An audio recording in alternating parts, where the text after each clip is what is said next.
মা আজি কি বনাইছে? মই আজি পাভৰ মাছৰ এটা জোল বনাম। তাৰ বাবে মই গোটেইখিনি কি লাগে সকলোখিনি মই যোগাৰ কৰি আছোঁ। তাৰ প্ৰথমতে মই মাছখিনি ভালকৈ ধুই ল'লোঁ।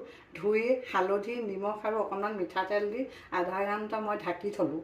তাৰপাছত মই পিঁয়াজ দুটা কাটি আৰু 5 ফুটামান ৰচুন আৰু কেঁচা জলকীয়া কেইটামান কাটি ল'লোঁ।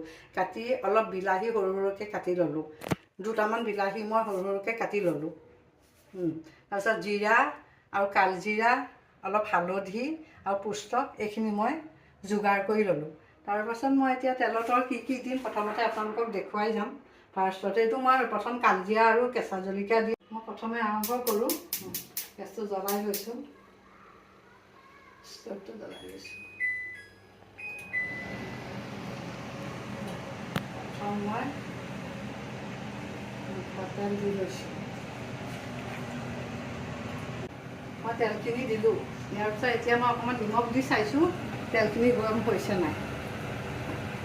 যদি গৰম হয় তেতিয়া তেলটোৰ ওপৰত ফেন অকণমান আহি যাব, তেতিয়া জানি মোৰ তেলখিনি গৰম হৈছে। এতিয়া মই মাছখিনি এটা এটাকৈ দিব লাগিব।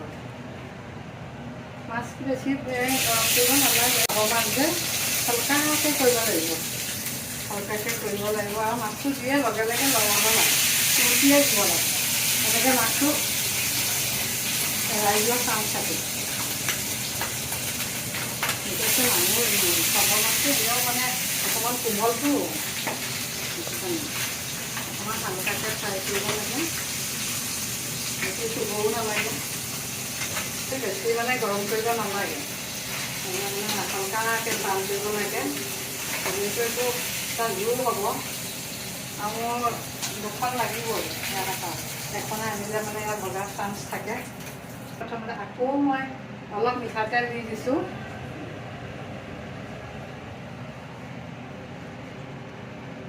বেছি নহয় আৰু অলপমান দিছোঁ আৰু।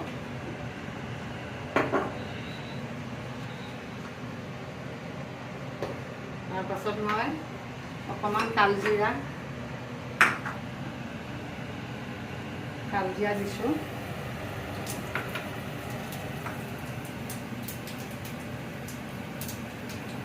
কালজিৰাকেইটা অকণমান ফুটিলে আকৌ দুটা মই কেঁচা জলকীয়া দি দিছোঁ। দি অকণমান লগাই দিছোঁ। ইয়াৰ পৰা এটা বৰ ধুনীয়া গোন্ধ ওলায়। সেই গোন্ধটো ওলোৱাৰ পাছতে মই আকৌ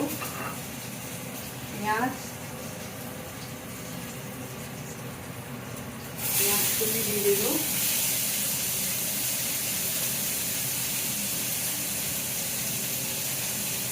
এই ৰচুনখিনিও দি দিছোঁ। ৰচুন দি দিছোঁ।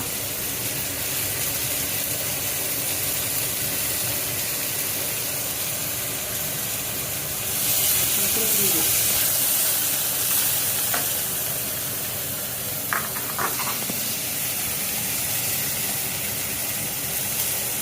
এইখিনি অকণমান ৰঙচুৱা হ'ব লাগিব। অকণমান চেনি দি দিছোঁ।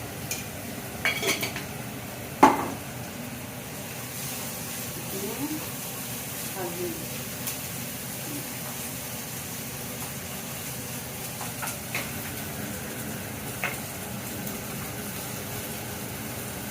এতিয়া মই টমেটোখিনি দিম।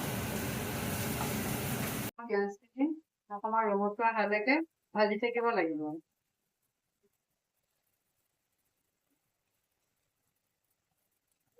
এইখিনি ভজা অকণমান ৰঙচুৱা হোৱাৰ পাছতে মই এই বিলাহীখিনি দি দিছোঁ।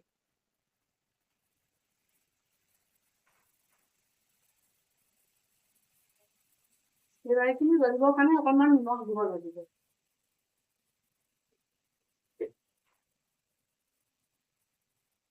গলিবলৈ আৰু গলিবৰ কাৰণেহে মই দিছোঁ। সেইখিনি মই পানী চাইহে দিম। নিমখ কিমান লাগে গলিবৰ কাৰণে অকণমান নিজৰ ঘৰুৱা পদ্ধতিত বনাইছোঁ। মই যেনেকৈ খাওঁ।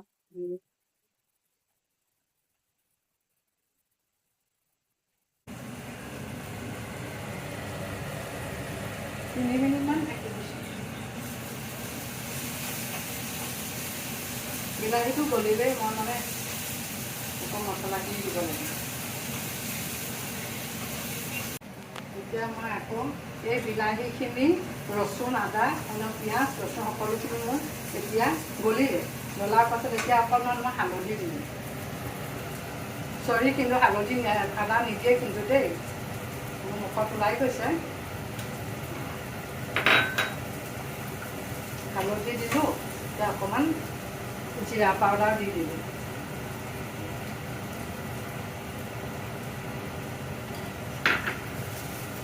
এইখিনি আকৌ অকণমান লৰাই দিম, অকণমান পানী দিম।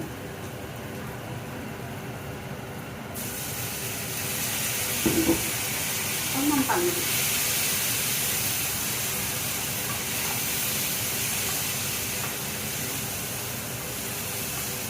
মছলাখিনি মানে পুষ্ট দি দিছোঁ।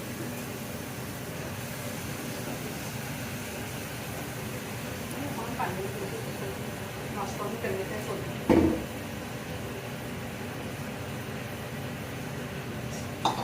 এতিয়া আৰু সৰিয়হৰ অকণমান পেষ্ট দি দিছোঁ। নিমখ কিন্তু এতিয়ালৈকে দিয়া নাই। টমেটোখিনি মানে গলিব ৰাখি দিছোঁ অকণমান টানক। এইখিনি মোৰ এতিয়া সম্পূৰ্ণ পানীখিনি শুকাই গ'ল। এতিয়া আকৌ মই এতিয়া পানী দিব লাগিব। এতিয়া মই অলপ পানী দি দিলোঁ। পানীটো দি অকণমান দিলোঁ, এইটো গৰম পানীয়ে দিছোঁ বাৰু। এতিয়া মাছ মই তাত এইটো দি দিছোঁ। বাবু মাছ মানে মই এতিয়া বেংগলৰতে বনাই আছোঁ। মই আমাৰ সৰু জোঁৱাই আৰু আমাৰ সৰু ছোৱালীৰ ওচৰত আছোঁতো, ইয়াতে মানে কেলকাতাৰ মাছ পায়, ইমান ধুনীয়া ধুনীয়া মাছ পায়। আমাৰ ওচৰত এটা ভিডিঅ'য়ে বনাওঁ। এইটো মোৰ ঘৰুৱা খানা দেই। আমাৰ মানে ডাঙৰ জোঁৱাই, ডাঙৰ ছোৱালী, মোৰ নাতি পোৱালী আৰু মোৰ ল'ৰা বোৱাৰী আৰু মোৰ সৰু জোঁৱাই, সৰু ছোৱালী আৰু আমাৰ মানুহজনে সকলোৱে ভাল পায় মই এই বনোৱাটো। সেইটো কাৰণে মই আজি বৰ মনত গ'ল, মইতো বনাওঁ এটা। মাছখিনি মই দিলোঁ, গেছটো মই বঢ়াই দিছোঁ। এতিয়া মই দিবলৈ আছে নিমখ দিবলৈ আছে।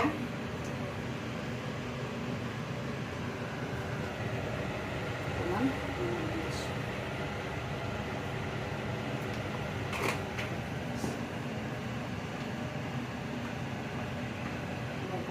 এতিয়া মই অলপ ঢাকি দিছোঁ জ্বলিবৰ কাৰণে।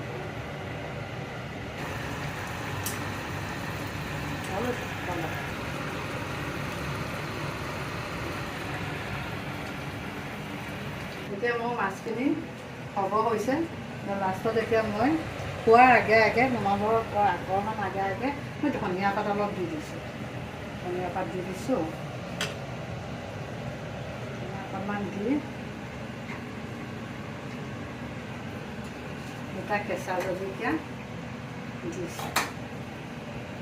অকণমান মাছখিনি কিন্তু বেছি হিলাব নালাগে, যিহেতু পাভ মাছৰ এনেই কোমল, তাতে গোটেই ভাগি চিগি যাব। সেইটোৱে এতিয়া গেছটো অফ কৰিম। আৰু মোৰ প্ৰথম ভিডিঅ' এইটো, প্ৰথম বনাইছোঁ, সেইটো কাৰণে পাৰিলে মোক যদি ভাল লাগে ভিডিঅ'ৰে এইটো মাছৰ এইটো লাইক এটা কৰি দিব, লাইক এটা কৰি দিব যদি ভাল লাগে।